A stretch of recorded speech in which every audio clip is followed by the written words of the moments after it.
O to make sure na inyong ipanghimo nga flag kay Independence Day man karon, ayaw pa ng flag na walay dating kanakton na ay galan na flag at sada colorful kay part na siya sa criteria naroon pa daw mo sa Amazing Race.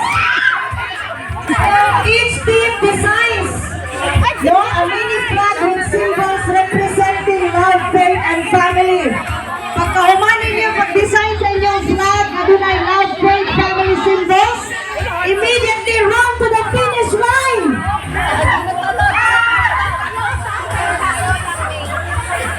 Okay, everyone now is creating the flag. Whoever's finished first, okay,